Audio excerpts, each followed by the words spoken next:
First at 5. From the University of Florida's College of Journalism and Communications, you're watching WUFT News.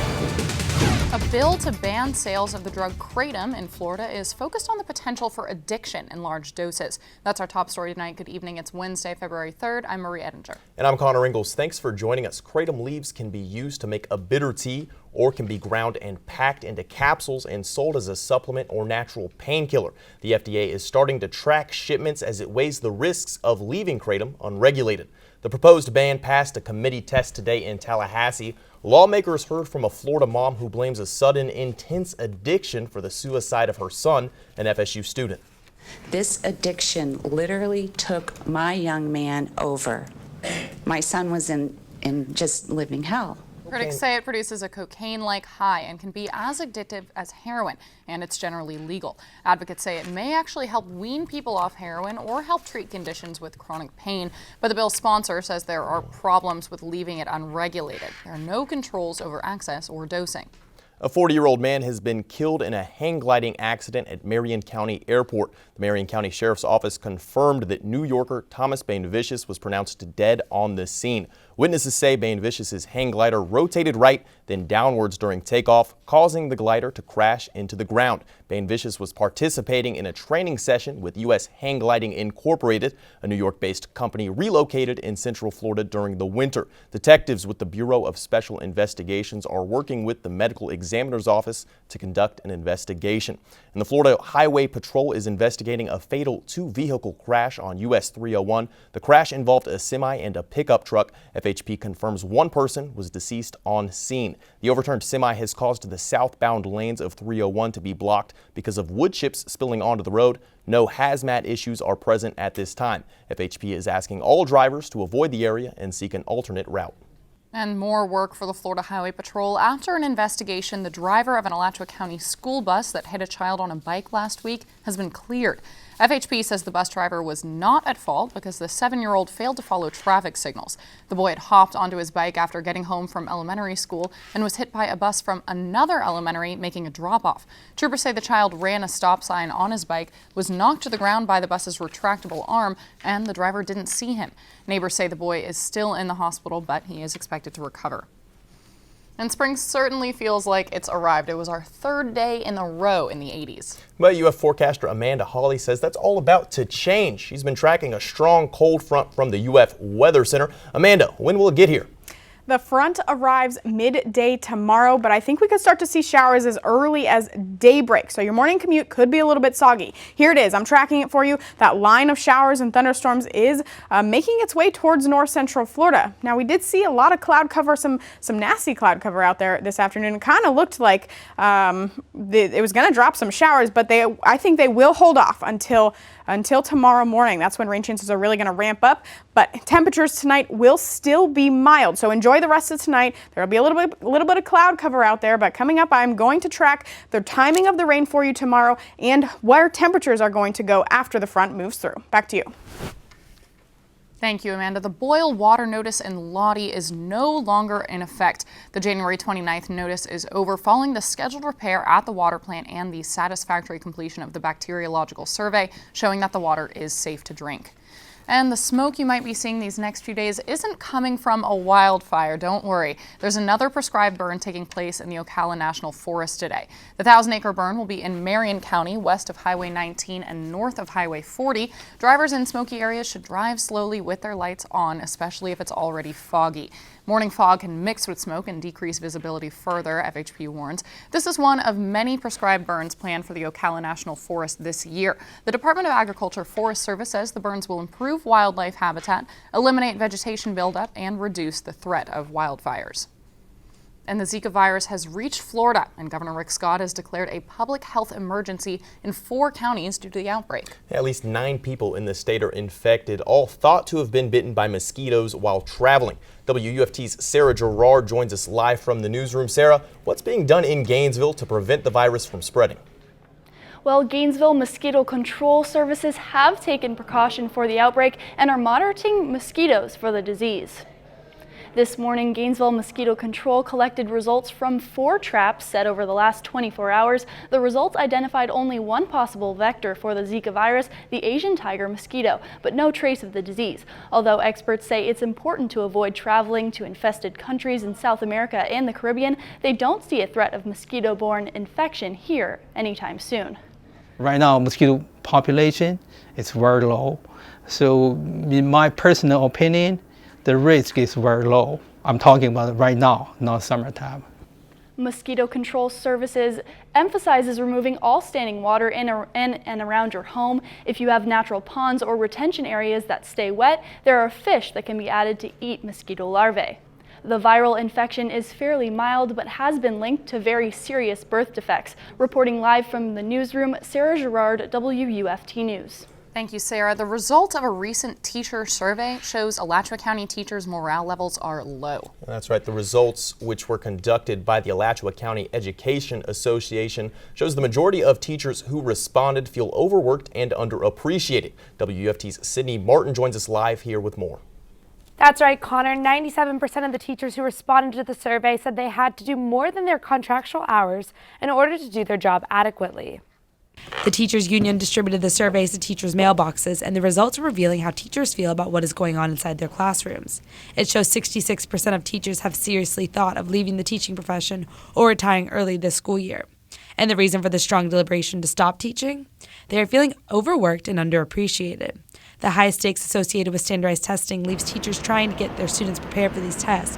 And according to the survey, 85% of the teachers do not believe they have enough time to master the standards. We really love what we do. I just think that there are some things that maybe with evaluation district-wide, with ACAA, and even to see where we might be able to alleviate some of our load.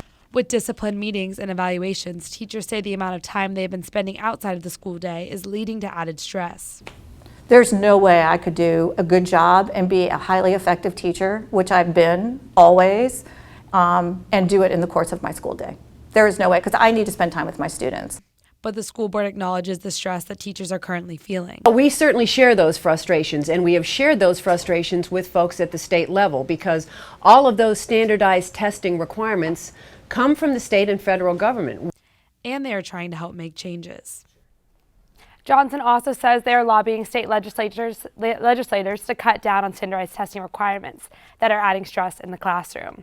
Thank you, Sydney. Gainesville police officers say they found a meth lab located less than 1,000 feet away from an elementary school in East Gainesville. Officers didn't show up with the intent of making a drug bust.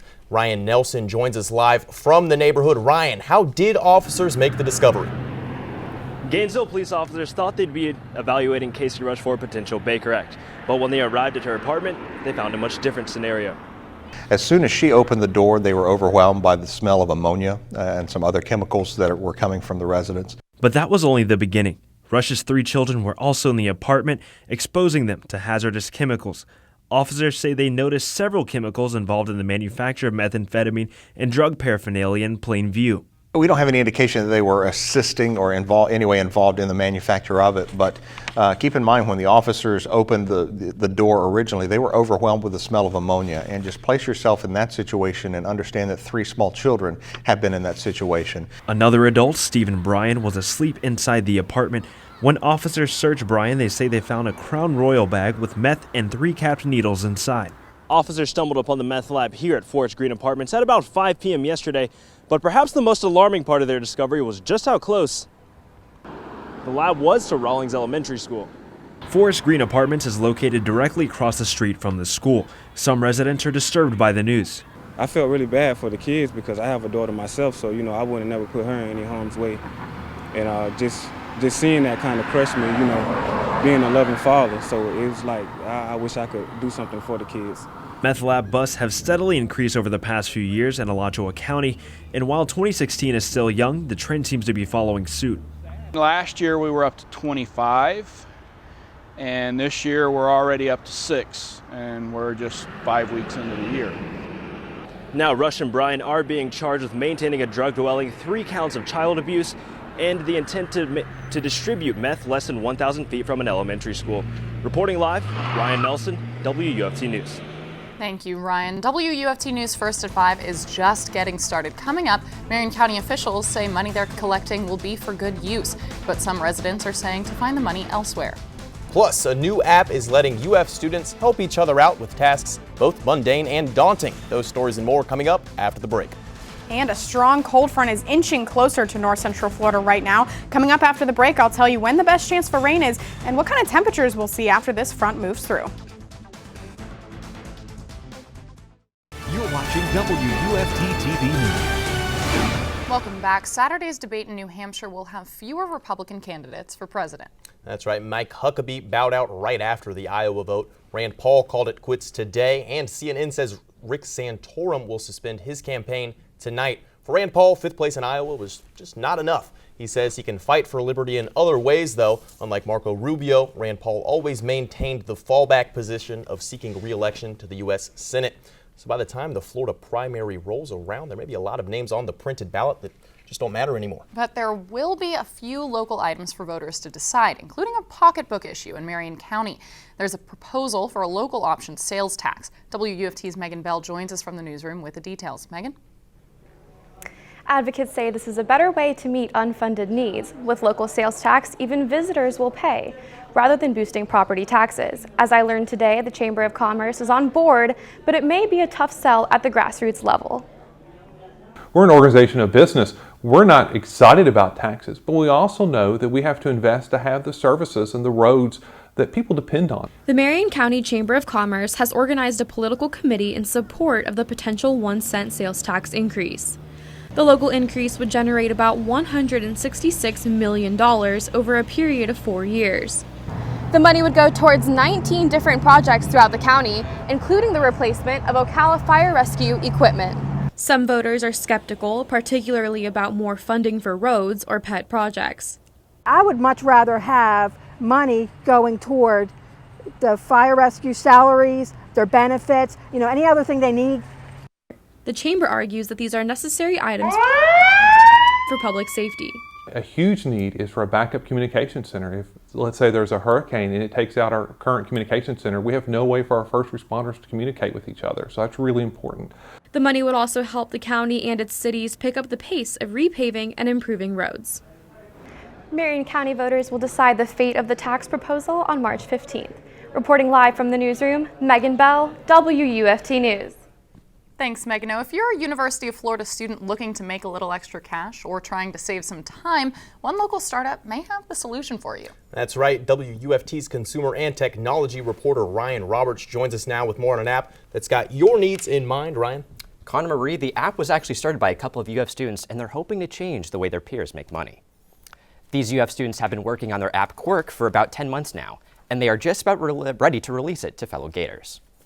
I saw that some people are struggling financially and then others need help allocating their time. That's the idea that started Jonathan Katz and Alexander Sheps down the path of creating Quirk. And I realized that if I created a system where those two relate to each other and two students can interact, then I just saw it could be very beneficial. Their app is designed to have students help other students for a small fee. Students can post tasks to the job board, everything from tutoring to delivering coffee, and decide how much they're willing to pay. Other students can then view the posting and accept the job. But Quirk can also be used to sell goods, and the founders believe it will be much more safe than sites such as Craigslist. At the end of your service or job, you have to rate the user, and if somebody drops below 4 stars, they're automatically off the app. Quirk profits by charging a small service fee. The company is currently based at the Innovation Hub at the University of Florida, where they are the only startup founded by UF undergrads. What we look for is founders who have a good idea, and the co-founders of Quirk demonstrated that, but they also demonstrated a real passion and a drive for what they're doing. While the app has yet to be released, Katz and Sheps are excited about the company's future. We think that this could eventually reach the fingertips of millions of students, and we think that if this app works at UF, why can't it work everywhere else? Quirk is planning to launch sometime in the next few weeks. The app will only be available in the App Store, but the company hopes to expand to Google and Android in the coming months. And from a tech startup to the giants, Google's parent company Alphabet has passed Apple to become the most valuable company in the world. At the close of business on Monday, Apple was estimated to be worth $570 billion, while Apple's current market value is about $535 billion. This is not the first time the two companies have swapped the top spot, but it's significant because the last time Google was more valuable than Apple was back in February 2010, when both companies were worth less than $200 billion. At the time, Apple had yet to release the iPad, the latest iPhone on the market was the iPhone 4S, and Steve Jobs was still at the helm. And staying in the tech world, do you own a Microsoft Surface Pro? If so, your power cord may be under recall.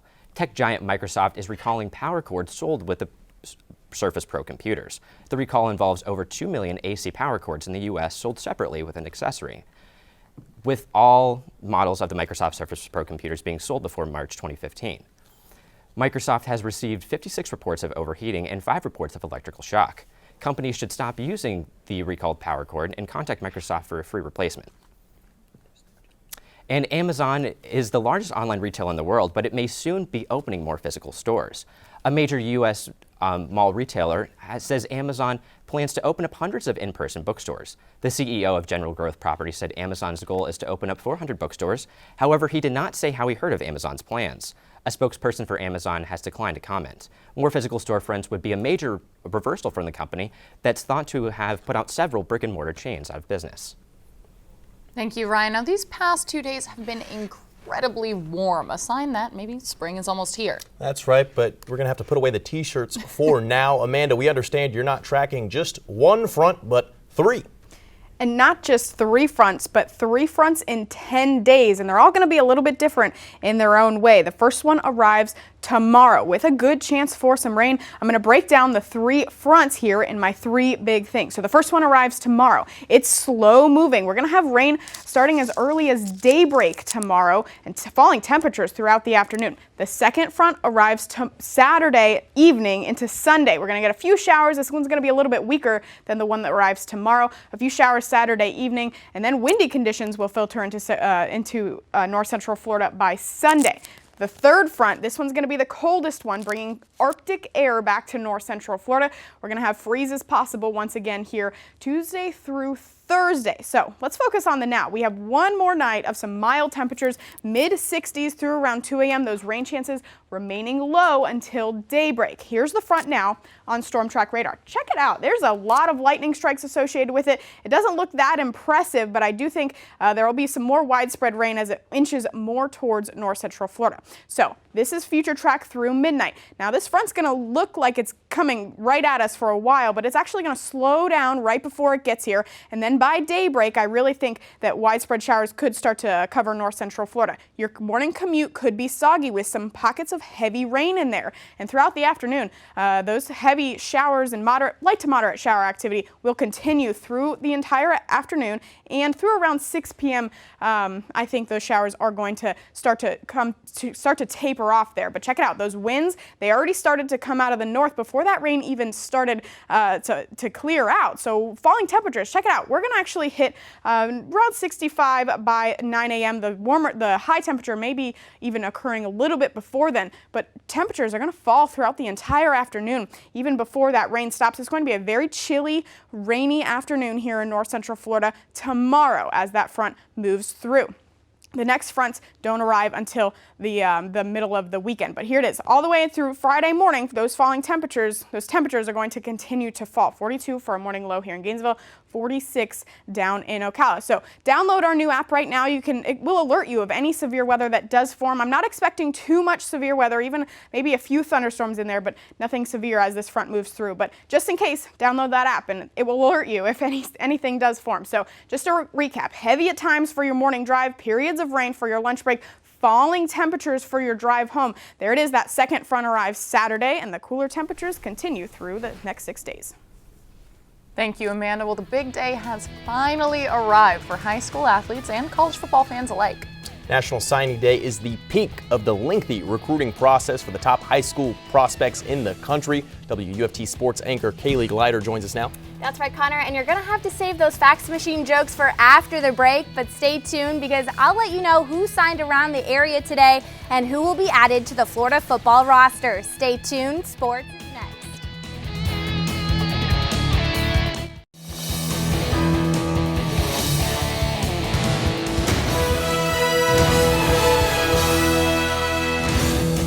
Like you said, I think we addressed some of those position needs. I feel really good at the skill spots. We obviously have some young offensive linemen, and we've got a couple that we look forward to adding to that. As the joke goes, National Signing Day is the only use for a fax machine with an old school tactics for an old school machine. Welcome back to sports. I'm Kaylee Glider. Head coach Jim McElwain had a lot to say after an eventful day of finalizing all of the recruiting process. The nation's top high school football players realized their dreams of becoming college athletes. 13 players took pen to paper officially committing to the University of Florida. WUFT's reporter Nico Tan was at Jim McElwain's signing day press conference. Nico, how did Jim McElwain react to his signing class? You know, Kaylee, Jim McElwain seemed really pleased with the guys he was able to sign today, and he should be pleased. The Gators are bringing in playmakers on both sides of the ball, and it was this morning that one big-time wide receiver committed here to the University of Florida. Tyree Cleveland, the four-star out of Westfield, Texas, flipped from the University of Houston to the Gators. At 6'3", 180 pounds, this is a guy who scouts say has the size and the speed to be a deep threat at receiver. Cleveland chose the Gators over the likes of TCU and Arkansas. I mentioned he decommitted from Tom Herman's Houston Cougars. Now, if you take a look at the class as a whole, there are 25 players, 12 who are already on campus as early enrollees. The headliner, without a doubt, is defensive end Antonius Clayton from the state of Georgia. He was an Under Armour All-American, a 5-star pass rusher, according to Rivals. He joins Jonathan Bullard and Dante Fowler Jr. as 5-star defensive linemen to join the Gators. Now, the Gators also added 4-star quarterback Felipe Franks. He flipped from LSU back in November. And then there's kicker Eddie Pinheiro, the kicker from South Florida, the #1 kicker in the nation. And if you watch the team this past year, the Gators obviously need his services. So, Kaylee, it's a great crop of players coming in. They did lose a commitment in defensive tackle Shavar Manuel after he flipped to Florida State today, but they filled some needs at some positions. And while it might not be a top 10 class, it should be a top 15 class at least. Definitely. Thanks, Nico. A lot of other schools in the Gainesville area are also participating in National Signing Day. I traveled to Gainesville High School earlier for the after-the-school ceremony where 4 players announced their decision on where they'll play next. Jordan Gibberti will attend Tennessee Tech University. Doc Lucky is moving to Tally to play for Texas A&M. Kyle McGriff will accept a preferred walk-on spot at FAU, and Kalen Christian will be playing for Tusculum College in Georgia. Christian told me how much it meant to share the big stage with his fellow classmates. Awesome. It's kind of like, the last shebang, to be there with people you've been for 3 and 4 years, and then I'm just really happy I could do it with all of them because I've really developed a great brotherly relationship with all of them. With nearly 30 seniors on the Hurricanes, head coach Mark Latsko says this is only the first group from his team to declare for their next chapter. Another school in the area who participated in National Signing Day is Buchholz High School. Barry Moore Jr. signed with the University of Nebraska at Kearney, and Marcus Clayton will stay in state at West Florida to further their education while playing football. The Florida Gator men's basketball team is coming off its first win over a ranked team since 2011. Arkansas was one of the other conference teams that left the SEC Big 12 Challenge victorious. Tonight, the two meet up for some hump day action in the O'Connell Center. The Razorbacks are the highest scoring team in the SEC and atop the conference in fewest turnovers. Florida head coach Mike White knows despite the convincing win this weekend, Arkansas will not be a team they overlook. That's first order business. I don't care what they're ranked. These guys, a team that's playing well as of late in the SEC, we have to play really well to get a win Wednesday night. It has been 20 years since the Razorbacks won at the O-Dome, and a victory tonight would give the Gators some confidence before going on the road to play Kentucky on Saturday. Tip-off is at 7 p.m. Thank you, Kaylee. Now, for many people, interactions with police officers come only when an emergency or when driving around and getting pulled over. Kind of like that time we went and did a story and we got a speeding ticket. Not always the stuff of fond memories, even when you need the help. But the Alachua County Sheriff's Office is now racking up positive encounters 1 cup of coffee at a time. A morning breakfast gathering at Chick-fil-A was the first coffee with a cop in Alachua County. The Sheriff's Office aim is to hold the event at a new location each month. Our whole purpose today is to break down barriers, to get out into the community, let them know we're people just like them, we're community members too, give them the opportunity to voice any concerns that they may have. The Coffee with a Cop program was launched in California in 2011 and has expanded nationwide. Hey, now, I seem to remember you driving when we got the speeding ticket. You can't prove anything. Before we go, though, one last check on the weather. Here's Amanda. We've got a strong, slow-moving cold front approaching north central Florida. The best chances for rain will be tomorrow morning. By daybreak, we could start to see that rain falling and last through around 6 p.m. So good chance for rain tomorrow. Falling temperatures will also be a thing tomorrow during the afternoon. So this 69 will actually occur in the morning, and it'll probably be more like 59 by the time you head out for work. But check it out, though, another front is on the way Saturday evening into Sunday. Another cool down lasts through the next 6 days. A third front comes on the way next week, midweek, bringing us some of the coldest air we've seen so far. Back to you. Thanks, Amanda. We'll be back tomorrow at 5, but your Florida news is always on at WUFT.org. Here on WUFT TV, BBC World News is up next, and the PBS NewsHour is coming up at 7 o'clock. Have a good night.